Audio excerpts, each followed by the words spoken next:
Alhamdulillahirabbil alamin. Baik ibu-ibu jamaah yang insyaallah dimuliakan Allah Subhanahu wa taala.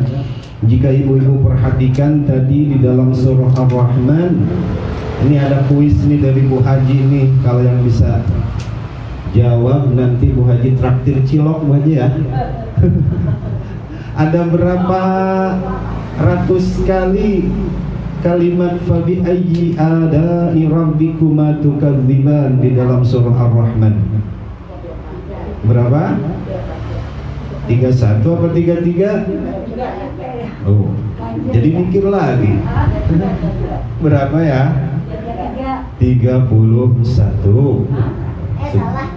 31 kali Allah tegur kita, fabi ayyi ala'i rabbikuma tukadziban. Nikmat yang manakah yang akan kalian dustakan? Gitu ya. Tuh traktir Bu Haji cilok ntar ya. Murah cilok mah. Juga yang kedua di dalam surah Ar-Rahman itu ada berapa kalikah Allah sebutkan lam yatmithunna insum qablahum walajan. Ibu-ibu kan hafal Ar-Rahman. Ada berapa kali? Nggak dihitungin ya. 2 kali Allah Subhanahu wa ta'ala sebutkan kalimat itu di dalam Al-Quran. Apa sih makna semuanya? Kalau Allah Subhanahu wa ta'ala beberapa kali menyebutkan kalimat di dalam Al-Quran, berarti itu mengandung makna yang sangat penting. Nah, garis bawahi saja yang kedua, lam yatmithunna insum qablahum walajan. Ini Allah Subhanahu wa ta'ala menjelaskan tentang keadaan di surga kelak. Jadi di sana itu banyak bidadari lam yatmithunna, yang tidak pernah tersentuh sedikit pun qablahum sebelumnya, insun oleh manusia, walajan baik juga oleh jin. Jadi bidadari-bidadari di surga sana tuh nanti tidak pernah tersentuh oleh manusia dan juga oleh jin. Itu bidadari surga. Gimana kalau bidadari BSI kira-kira? Nggak ada ya. Ya kayak buah mangga aja di pasar Parung. Datang Bu Ratna, colek, bang ini berapa? Pencet dikit. Ah nggak jadi ya. Kenapa tukang buah begitu? Bang ini berapa? 10.000. Mahal banget 7.000 ya bang. Nawar udah gitu Bu Ratna minta jajalin sedikit. Nggak jadi. Datang lagi Mama Tasya, berapa ini bang? 10.000, pencet. Datang Bu RT, pencet. Datang Bu Donang ya, pencet juga. Lama-lama kan tuh mangga yang tadinya mengkol jadi jadi bonyok. Itu mangga ya, bukan bidadari BSI ya. Bidadari BSI mah insya Allah nggak banyak yang nyolek. Itu mah mangga di Parung gitu kan. Oh iya buat Jiwun ya. Nah, dulu pernah cerita di warung Sia dulu mantannya 5 kan. Kalau satu mantan sekali mencet aja Jadi gitu ya ibu-ibu, bidadari di surga mah belum pernah tersentuh oleh manusia maupun oleh jin. Masih ting-ting, masih asli. Tetapi ibu, bidadari di surga itu ngeluh sama Allah, ya Allah, kami sangat iri kepada satu bidadari yang kecantikannya 70 kali lipat daripada bidadari asli. Jadi bidadari asli ngiri, ngeluh kepada Allah, ya Allah, kami ngiri kepada satu orang bidadari yang kecantikannya 70 kali lipat lebih cantik daripada bidadari asli. Bidadari asli aja udah cantik, ini 70 kali lipatnya. Siapakah itu ya Allah? Kata bidadari nanya kepada Allah. Allah Subhanahu wa ta'ala menjawab, itulah perempuan dunia yang masuk surga. Perempuan dunia yang masuk surga. Jadi ibu-ibu nanti di surga itu gak bakalan ada rasa cemburu lagi. Kalau kita bisa masuk surga beserta suami kita, anak-anak kita, toh kita lebih cantik 70 kali lipat daripada bidadari aslinya. Kalau udah 70 kali lebih cantik, berarti kan suami kita juga nggak milih bidadari yang asli, pasti milihnya bukan yang palsu. Ya kita yang 70 kali lipat kalau masuk surga. Gitu. Nah makanya kan di dalam beberapa ayat di dalam Al-Quran itu wa adkhilnal jannata ma'a azwajihim, dan masuklah kalian ke dalam surgaku beserta pasangan-pasangan kalian. Yang mana yang semuanya masuk surga? Waman sholaha min abaihim, bapaknya soleh, emaknya soleh, anaknya soleh, itu baru masuk surga. Ya mudah-mudahan ibu-ibu nih di sini semuanya pada masuk surga ya Bu ya. Amin. Iya biar terpilih sama suaminya, nggak milih bidadari asli. Tetapi tenang, di sana di surga itu sudah tidak ada lagi rasa cemburu. Nggak ada pelakor di sana. Waqila salaman salama, itu di surah apa? Di surah Waqiah. Di sana itu lagwau, tidak terdengar lagwan, bahasa-bahasa yang tidak mengenakan di kuping. Yang terdengar itu tilang salamang salama. Di sana itu yang terdengar hanya selamat ya, nggak ada kata-kata kotor di sana. Dan juga di surga itu disebutkan tidak ada orang yang saling membelakangi. Jadi kalau ketemu orang berhadap-hadapan aja, tidak ada saling membelakangi. Itu nikmatnya surga. Ya mudah-mudahan kita bisa masuk surga ya semuanya.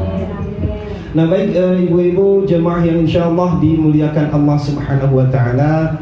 Ya seperti tadi si AA bilang bahwa AAD ini alhamdulillah telah melaksanakan salah satu amanah. Apa sih ibu amanah itu? Tadi ayatnya si AA baca di pembukaan, inna aradnal amanata 'alas samawati wal ardi wal jibal. Sesungguhnya zaman dahulu Bu, ketika di zaman arwah itu, ini amanat Allah tawarkan kepada langit, kepada bumi, wal jibal, dan kepada gunung. Fa'abayna, kemudian langit, bumi beserta gunung semuanya tidak mau menerima amanat ini. Wa ashfaqna, mereka itu tidak mau menerima. Wa hamalahal insan, tetapi manusia Bu, Nabi Adam dan Siti Hawa mau menerima amanah. Apa itu amanah? Amanah itu secara bahasa titipan. Titipan yang seperti apa? Kata Allah kalau dilaksanakan mendapatkan pahala, tidak dilaksanakan mendapatkan dosa. Apa titipan itu? Harta yang kita punya, usia yang sedang kita jalani, kesehatan yang sedang kita nikmati. Itu ya, itu tuh amanah. Termasuk diantaranya adalah anak. Anak itu adalah sebagai amanah untuk kita. Ibu yang insyaallah dimuliakan Allah Subhanahu wa taala, Nabi Zakaria. Nabi Zakaria itu beliau sudah usia senja 80 tahun, meminta kepada Allah Subhanahu wa taala. Kan gak punya anak ya, udah 80 tahun gak punya anak. Nabi Zakaria tidak lelah berdoa kepada Allah. Mana doanya di dalam surah Ali Imran, Allah Subhanahu wa taala abadikan, Rabbi habli min ladunka dzurriyyatan thayyibah. Ya Allah, berikanlah kepada kami keturunan yang baik. Maka bagi bapak dan ibu, nggak ada ya bapaknya mah, bagi ibu-ibu yang pengen keturunan yang baik, bacalah doa itu, Rabbi habli min ladunka dzurriyyatan thayyibah. Coba Sia tanya sama Bu Ratna, dulu Indra sebelum lahir Bu Ratna baca doa itu enggak? Kata Bu Ratna enggak, orang kebobolan Indra mah ya. Enggak juga. Nah makanya mudah-mudahan punya anak lagi. Jadi punya anak itu harus dipersiapkan dari sebelum melahirkannya. Di antaranya dengan doa-doa, agar ketika lahir itu anak sudah punya pondasi yang baik. Nah kenapa dengan amanah? Kalau amanah ini tidak kita laksanakan, maka kita akan mendapatkan dosanya. Banyak ayat dan juga hadis di dalam Al-Quran bahwa anak itu bisa menjerumuskan kita ke dalam neraka. Juga anak itu bisa mengangkat kita dari neraka dipindahkan ke surga. Itu gara-gara anak. Nah hari ini saya hanya ingin cerita kepada ibu-ibu ya, 2 cerita. Ya udah biarin aja dulu di situ Bu Haji. Kalau dimakan saya berhenti bicaranya. gitu ya. Ibu-ibu, cerita yang pertama, kelak di akhirat ada 3 orang yang sedang diadili oleh Allah Subhanahu wa Ta'ala. Orang tua laki-laki, orang tua perempuan, sama anaknya. Kemudian kedua orang tuanya Allah Subhanahu wa Ta'ala putuskan masuk surga gara-gara amal baiknya. Dan anaknya Allah Subhanahu wa Ta'ala putuskan masuk neraka gara-gara amal buruknya. Setelah keputusan orang tuanya dimasukkan ke dalam surga, kemudian Allah memberikan kesempatan kepada anaknya, "Wahai anak si Anu, apakah engkau ingin mendakwa kepadaku tentang masuknya orang tua kamu ke surga?" Kemudian anaknya mendakwa, "Ya Allah, saya tidak ridho kedua orang tua saya masuk surga, sedangkan saya anaknya masuk neraka." Gitu kata Allah, mau ridho mau enggak, karena orang tuanya masuk ke dalam surga itu karena amal baiknya, sementara kamu masuk neraka karena amal buruknya. Suka enggak suka, ridho enggak ridho. Tetapi karena kata anaknya, ya Allah, aku tidak menuntut tentang amal soleh karena aku tidak banyak amal soleh. Tetapi aku adalah amanah di dunia. Ketika di dunia, orang tuaku ketika sholat, dia sholat saja sendiri. Orang tuaku ketika ngaji, dia ngaji saja sendiri, nggak pernah ngajak-ngajak anaknya. Gak pernah disuruh sholat, gak pernah disuruh ngaji. Jadi dengan begitu ya Allah, jahatnya saya di alam dunia ini secara tidak langsung dibuat oleh orang tua saya, karena saya tidak diarahkan, tidak diajari urusan agama. Gitu ya. Nah maka pada keputusan terakhirnya Allah Subhanahu wa Ta'ala jadinya nggak jadi tuh masukin orang tua yang udah divonis masuk surga, nggak jadi masuk surga karena meninggalkan, melepaskan amanah. Jadi anaknya menjadi seorang penjahat, menjadi seorang yang berdosa itu dengan secara tidak langsung karena orang tua tidak mau mengarahkan anaknya untuk jalan yang benar. Maka orang tuanya Allah Subhanahu wa Ta'ala lemparkan ke dalam neraka bersama anaknya. Lalu kemanakah amal soleh yang orang tua lakukan selama di dunia? Itu namanya muflis kalau dalam bahasa kitab. Muflis itu apa? Amal baiknya seimbang, setara dengan amal buruknya. Amal buruknya apa? Yaitu menyia-nyiakan amanah. Lalu yang kedua ceritanya terbalik. Ada 3 orang yang sedang diadili oleh Allah Subhanahu wa Ta'ala kelak di akhirat. Kalau ini terbalik ceritanya. Orang tuanya Allah Subhanahu wa Ta'ala vonis masuk neraka karena amal salahnya. Kemudian anaknya Allah Subhanahu wa Ta'ala vonis masuk surga karena amal solehnya. Lalu kemudian yang pertama teriak ibunya, "Ya Allah, saya enggak ridho anak saya masuk surga, sedangkan saya sebagai orang tuanya masuk neraka." Kata Allah, mau ridho mau enggak, wala taziratun wizra ukhra. Dosa kamu untuk kamu, amal baik anaknya ya untuk anaknya. Iya benar ya Allah, saya tidak mendakwa atas amal soleh, tetapi yang ingin saya perkarakan adalah, kata ibunya nih, Bu, kamu enggak bakalan bisa sholat kalau enggak ibu kasih makan. Masa anaknya yang dikasih makan oleh ibunya masuk surga, ibunya yang ngasih makan nggak masuk surga, malah masuk neraka? Lalu ketika itu anaknya menjawab, ngasih makannya ibu kepada saya tidak ada hubungannya dengan sholat yang saya lakukan. Kan ibu waktu itu ngasih makan kepada saya bilangnya, "Nak, makan dulu, kamu kan mau main bola. Nak, makan dulu, kamu kan mau les. Nah, makan dulu, kamu kan mau main." Gak pernah menempelkan satu kalimat pun tentang ibadah. Misalnya kayak gini, "Nah, makan dulu, kamu biar kuat sholatnya. Nanti setelah itu biar kuat ngajinya." Kalau kata bahasa kerennya kurang motivasi. Gak ada nawaitu kalau bahasa santrinya. Jadi ngasih makan anak itu hanya sekedar seneng aja, kayak ngasih makan burung. Ya burung kan karena kita sayang doang, nggak ada nawaitunya. Tapi ke anak, sekali lagi ini ke anak, Kan kata Nabi berpesan kepada Abi Dzar, jaddidis safinah, ya waktu malam Jumat, perbaharui niat kita. Ketika kita memberikan sesuatu kepada anak, maka niatkan, tempelkan bahasa agama. Nah, makan dulu biar kamu kuat ngaji, biar kamu kuat sholat. Itu adalah bahasa yang sepele, tetapi kelak akan menjadi pertanyaan. Kemudian setelah itu bapaknya teriak, kamu kan gak bakalan bisa sholat. Itu kan sarungnya bapak yang belikan, itu kan baju bapak yang belikan, itu jaket bapak yang belikan. Kemudian anak tersebut menjawab, baju yang saya pakai, sarung yang saya pakai, jaket yang saya pakai tidak ada hubungannya dengan ibadah saya. Kan bapak waktu itu bilang, nah ini jaket, kamu takut kedinginan kan mau nonton dangdut. Ini kain sarung, nah kan kamu buat tidur biar anget. Nggak menempelkan motivasi agama. Misalnya nih, nah bapak beliin kain sarung nih, kamu biar tenang, nyaman sholatnya di musola. Begitu Bu. Jadi kita kalau beliin baju sama anak, kasihlah nawa itu yang benar. Jadi di safinah, perbaharui niat kita. Nih nak, ibu beliin baju nih, sepertinya pantas banget kalau kamu pakai ngaji, kalau kamu pakai sholat gitu Bu. Jadi ada pertanggungjawabannya kelak di akhirat.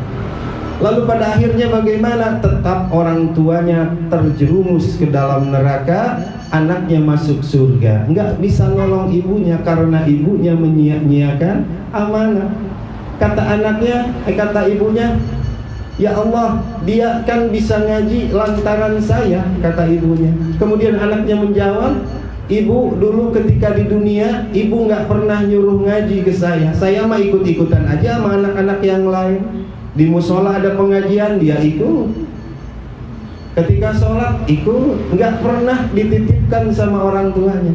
Jadi seorang anak bisanya ngaji itu bukan disuruh sama orang tuanya, dia ikut-ikutan aja. Bahkan orang tuanya nggak menitipkan kepada gurunya. Datang aja ke pengajian, lama-kelamaan kan jadi bisa. Orang tuanya mah nggak tahu anaknya ngaji di mana, nggak dititipin.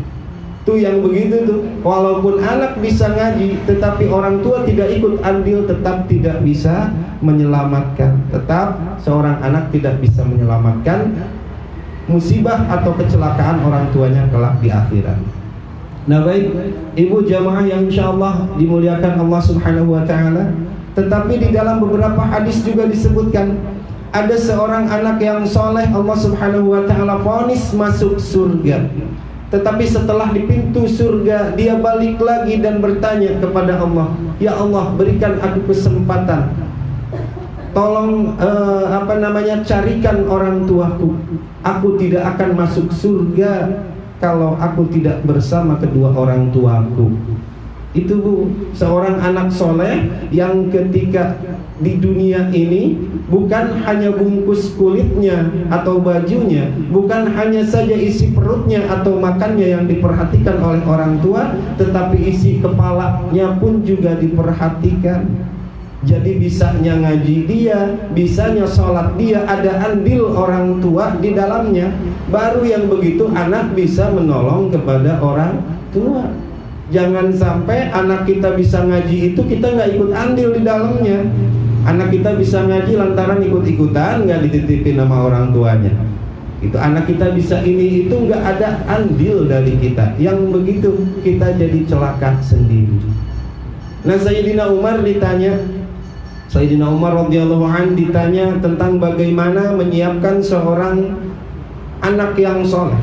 Sebab ibu, anak yang soleh itu Islam mah bukan agama mimpi, Islam mah agama kerja, Islam mah agama beramal. Jadi anak nggak ujug-ujug, nggak tiba-tiba soleh. Islam mah agama proses. Kalau seandainya kesolehan dan ilmu bisa dibeli, bisa ditransfer melalui Bluetooth atau Wi-Fi, si akan beli di Parung. Kalau ilmu dan kesolehan bisa ditransfer, misalkan di toko di Parung ada yang jual nih, kalau makan obat ini harganya 5 juta jadi soleh, si beli walaupun ngutang-ngutang.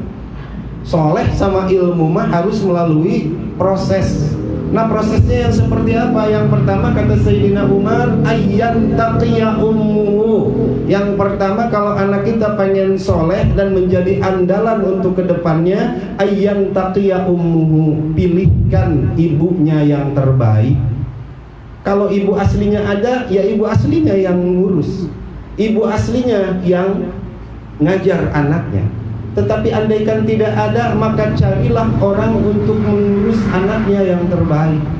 Karena kan di dalam Al-Quran juga Allah sebutkan inna sa'yakum lasyatta, usaha kalian itu, profesi kalian itu kan beda-beda. Ada yang kerja pagi pulang malam nggak sempat ngurus anak, gitu kan, macam-macam profesi kita. Maka ayyan taqiya ummu, cari orang tua, cari pengasuh untuk anak kita yang bisa mengarahkan anak kita lebih baik. Kemudian yang kedua, kata Sayyidina Umar, yuhsanu ismuhu, perbaikilah namanya, nama anak kita perbaiki. Karena dengan banyak menyebutkan anak kita dengan namanya itu adalah sebuah doa, gitu ya. Sekarang banyaklah di Google nama-nama terbaik misalnya, gitu ya. Cuman masalahnya terkadang saya juga suka bingung, ini bahasa Arab mana disebut bahasa Arab dan bukan.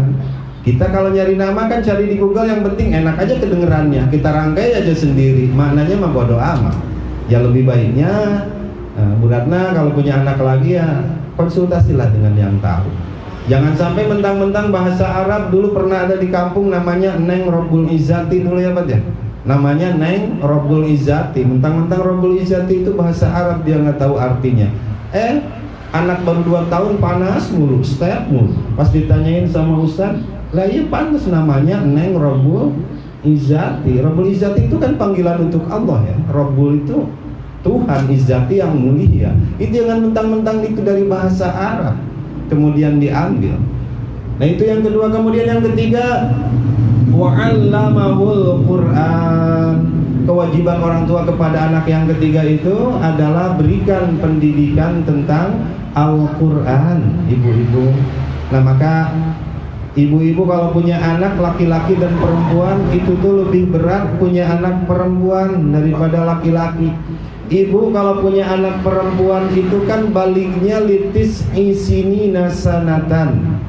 Paling rendah itu umur 9 tahun seorang anak perempuan udah akil balik. Artinya anak usia perempuan 9 tahun udah wajib melaksanakan kewajiban seperti orang dewasa. Sholatnya, ngajinya, puasa, itu udah wajib anak usia 9 tahun. Maka ibu kalau punya anak perempuan 9 tahun, sebelum usia 9 tahun itu udah harus bisa ngaji, udah harus bisa sholat.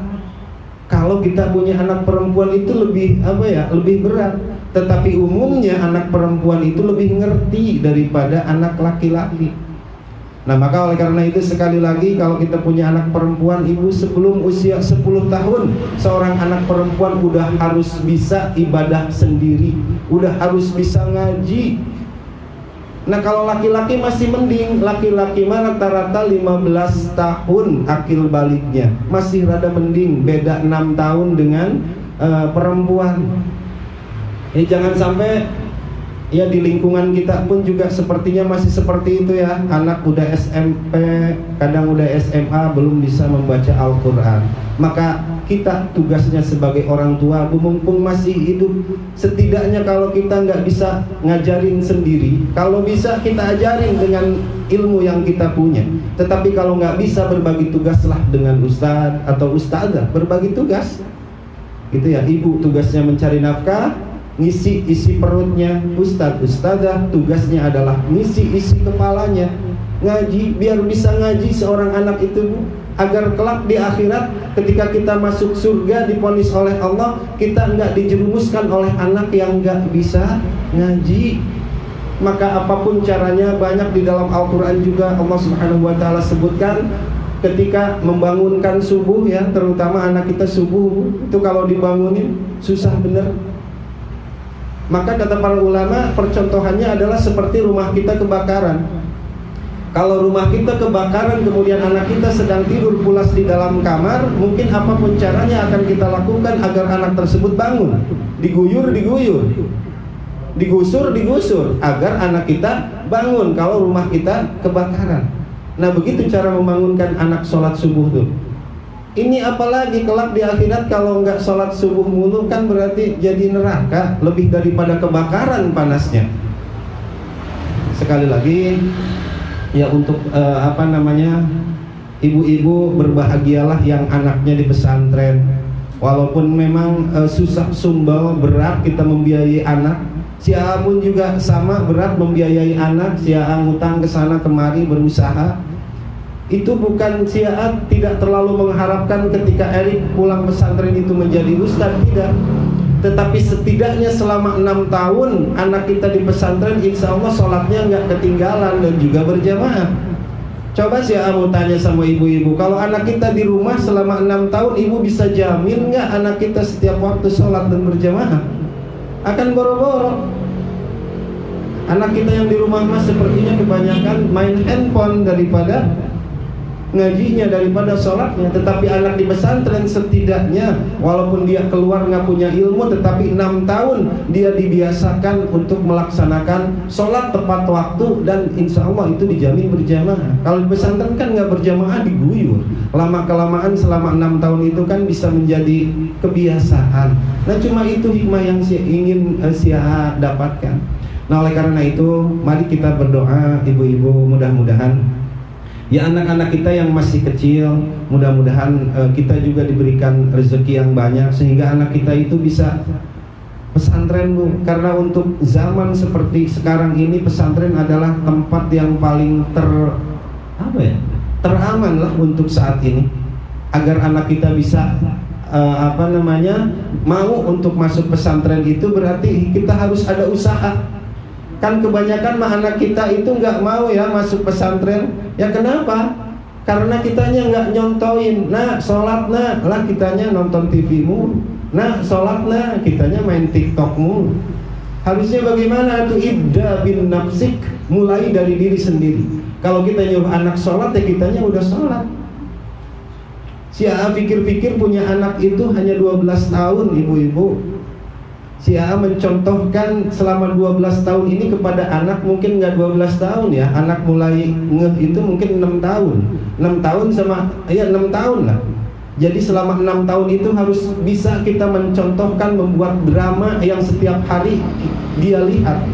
Ya Erik kan selalu melihat drama antara si A sama si Tete setiap hari di rumah, bagaimana kebiasaannya. Itu tuh akan terekam jelas di dalam otak dia.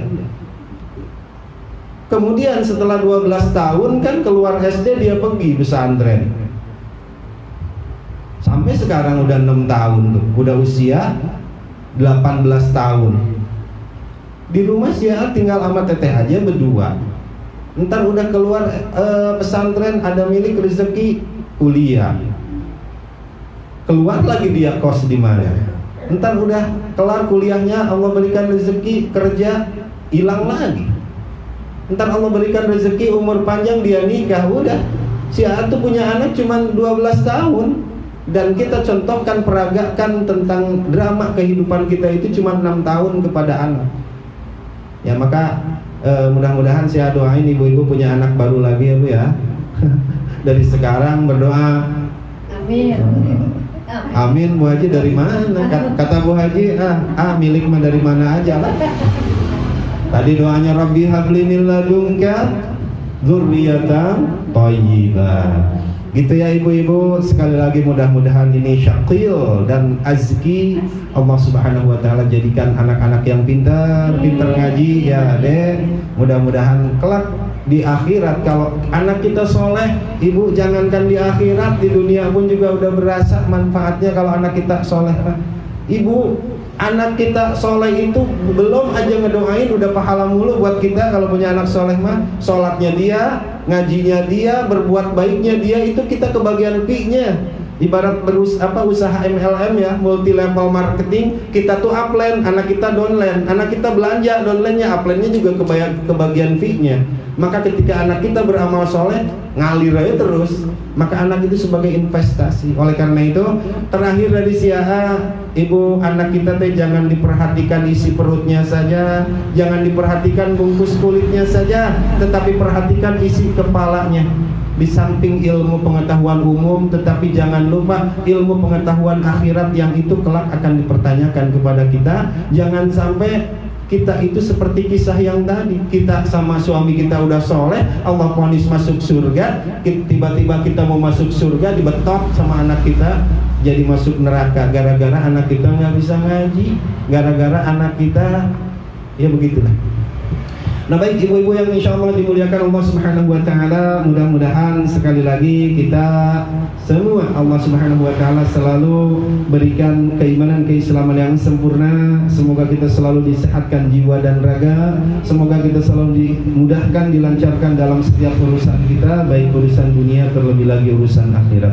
Allahumma salli wa sallim ala sayyidina wa habibina wa syafi'ina wa karimina wa maulana Muhammad wa sallim radhiyallahu ta'ala an kulli Rasulillahi ajma'in. Allahumma ja'alil Qur'ana lahum fil quburi munisa wa fil qiyamati syafi'a wa minan nari sitra wa hijaba wa ala sirati nura wa ilal jannati rafiqa wa ila liqa'illahi ta'ala wasila wa khshurna wa iyyahum ij'alil maw'ida bainana wa bainahumul jannah ya rabbana jannatuka jannatu na'im wa daruka darus salam ma'al ladhina an'amta 'alaihim minan nabi والصديقين والشهداء والصالحين وحسن أولئك رفيقا ذلك الفضل من الله وكفى بالله عليما اللهم أوصل ثواب ما قرأنا إلى روحي Bapak Haji Atat Saputra wa thawab mithla thawabi dzalika ila ruhi Andi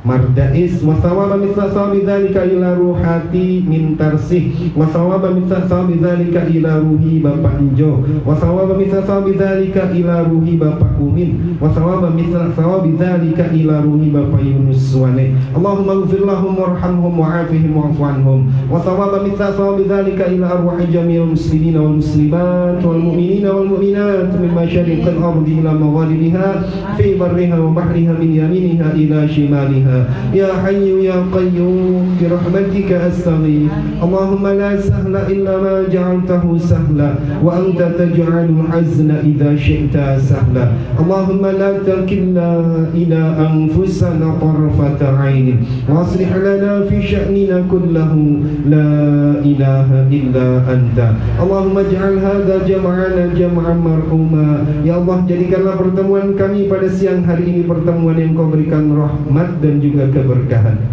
Wa tafarruqana min ba'dihi tafarruqan ma'suma. Ya Allah jadikanlah perpisahan kami nanti perpisahan yang lepas bersih dari salah dan juga dosa. Allahumma la tada' lana dzanban illa ghafarta. Ya Allah jangan Kau timpakan, jangan Kau biarkan dosa kepada kami kecuali Kau mau mengampuninya. Wala hamman illa farajta. Ya Allah kami jangan diberikan bingung dan susah kecuali Kau berikan jalan keluarnya. Wala hajatan hiya laka ridwan illa qadaitaha. Ya Allah kami jangan diberikan kebutuhan kecuali Engkau meridhai dan memenuhi kebutuhan kami tersebut. Ya Arhamar Rahim. Rabbana atina min ladunka rahmatan wa hayyi' lana min amrina rasyada. Rabbana atina fid dunya hasanah wa fil akhirati hasanah wa qina adzabannar. Wa sallallahu ala sayyidina Muhammad wa ala ali sayyidina Muhammad. Subhana rabbika rabbil izzati amma yasifun wa salamun ala al-mursalin walhamdulillahi rabbil alamin. Nas'aluka al-ijabah al-Fatiha. A'udzu billahi minasy syaithanir rajim. Bismillahir rahim. Alhamdulillahi rabbil alamin arrahmanir rahim maliki yaumiddin. Iyyaka na'budu wa iyyaka nasta'in. Ihdinas siratal mustaqim. Siratal ladzina an'amta 'alaihim ghairil maghdubi 'alaihim waladdallin. Rabbil ighfir lana amin. Wal 'afwa minkum hadanallahu wa iyyakum ajma'in. Wassalamu alaikum warahmatullahi wabarakatuh. Waalaikumsalam warahmatullahi wabarakatuh.